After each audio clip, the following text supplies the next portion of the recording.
Once more, oil pressure at idle is about 19 pounds.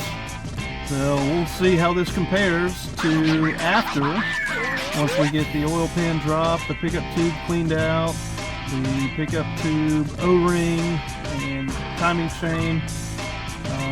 So stay tuned. I've got my little helper. We're gonna get working on the car.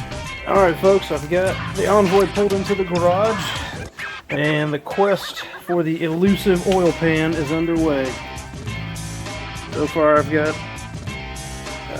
a lot of pieces pulled off here. I've got access now to the half shaft. As you can see, I've taken the wheel bearing off, all the brake pieces, and I've got the upper A-arm disconnected. And now the next step is to try and pull the half shaft out. And then, of course, I've got to come up top and take off just about everything you see there. And I'm getting ready to take the air intake off. Before I take the last bolt out, I just wanted to share a couple of tidbits with you. Obviously, all 10 bolts on the air intake, they're pretty difficult to get to. The one in the very back, that was very tricky. I think I dropped my wrench about 2 or 3 times. A couple things. I took the studs out of these bottom 2 posts to be able to move this bracket around a little bit. As you can see, it's almost out. So let's take that last bolt out.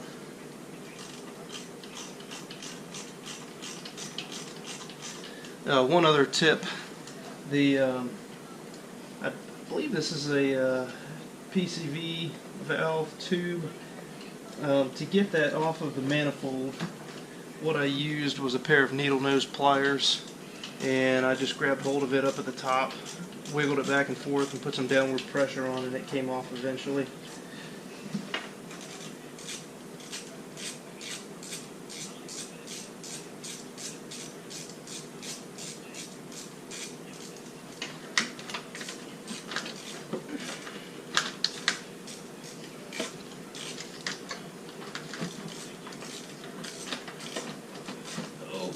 Holding me on. That one's ready.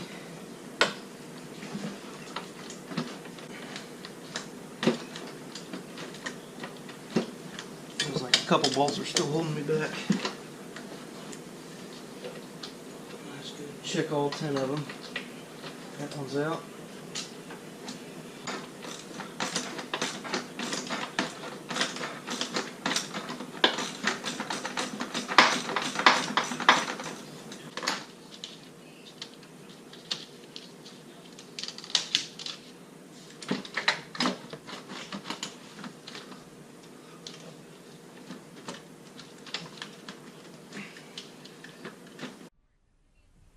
Alright, now that the intake manifold is out, I'm going to try and take the fuel rail out.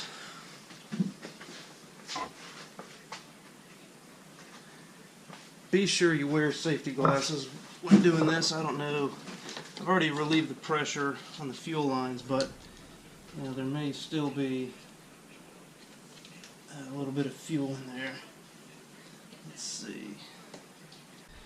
Alright, I'm just taking off these 4 bolts that hold the fuel rail on.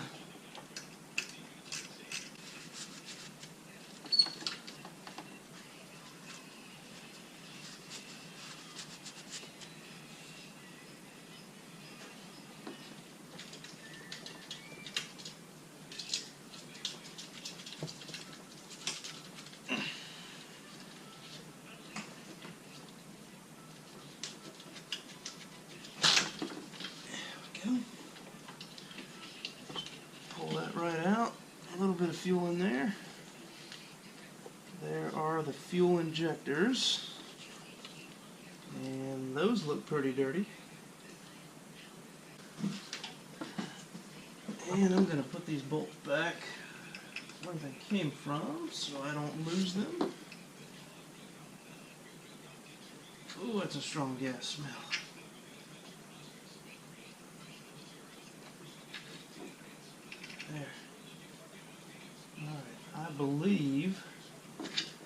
Now we are ready to get the valve cover off. Well, that was quite an involved process. I started today about noon, took a break for dinner, and it's, gosh, I think about 11:30 now. So that gives you an idea of how much time and effort it takes just to get to this point. And then tomorrow I'm going to pull the valve cover and see what's underneath.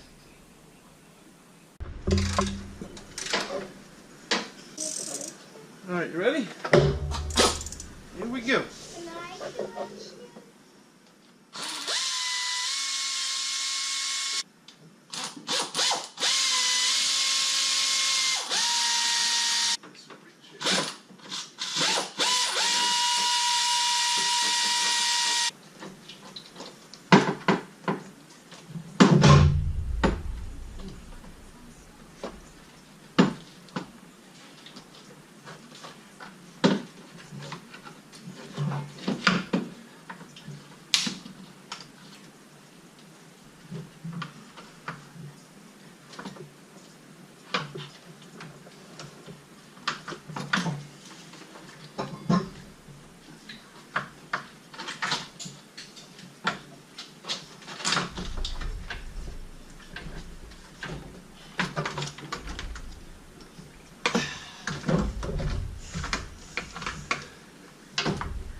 Help to have an extra set of hands on this. It's okay. Look at that. There we go. There's a little bit of buildup of crud in there. Okay. Oh, that's interesting. Look at all that right there. All right. I'll have to get all that cleaned up. Yes, bud. Get this old gasket out of here. Go. Let's take a look. Wow. There's definitely some buildup in there. That looks kind of dirty.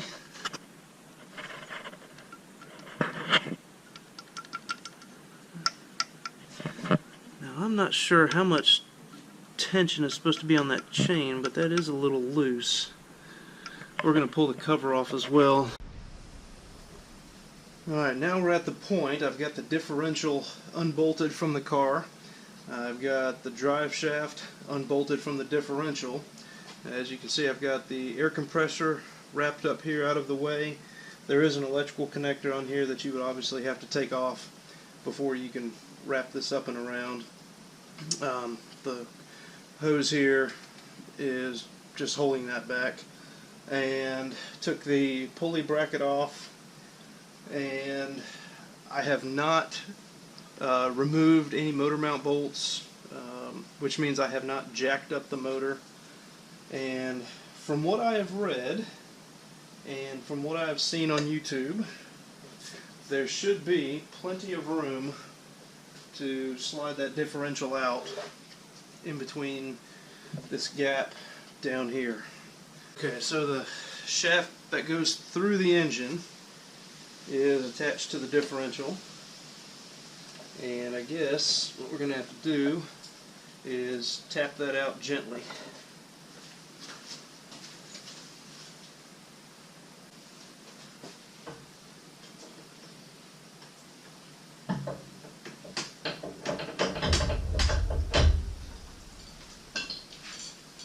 Okay, I was able to get the intermediate shaft out, and I want to show you how I did that. There is a special tool that GM has that threads into the passenger side end of this intermediate shaft, and it's basically a slide hammer. So the half shaft is in here. You've got to remove this before you can remove the differential, but I do not have the slide hammer, so what I wound up doing was I just took a long screwdriver, put it inside the differential, the driver's side of the differential. Let me show you out here. Then I actually, to make it long enough, I just got a few extensions and a socket big enough to fit my screwdriver. And I put this very carefully into the differential, and then I just tapped the end of it several times with a 2-pound hammer, and eventually it popped out. So that's a little trick, little tip there to help you get that intermediate shaft out.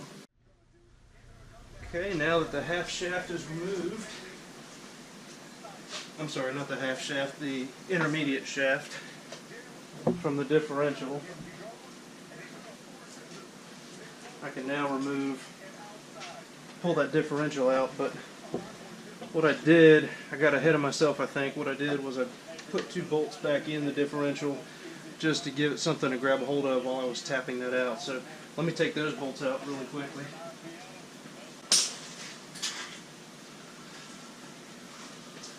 Alright, now that's free. Let me see if I can get it up here.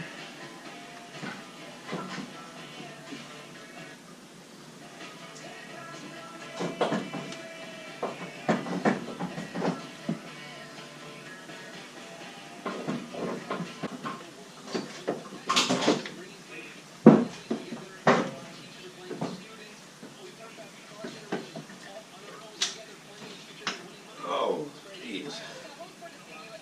There we go. Oh man, as much fun as that was to take out, that is going to be even more fun putting back in. I would say this thing is every bit of, oh heck, I don't know, maybe about 50 pounds or so. But there it is. Just watch this vent tube as you're pulling it out. And watch out for the seal on the back side there. But there it is. Now on to the oil pan.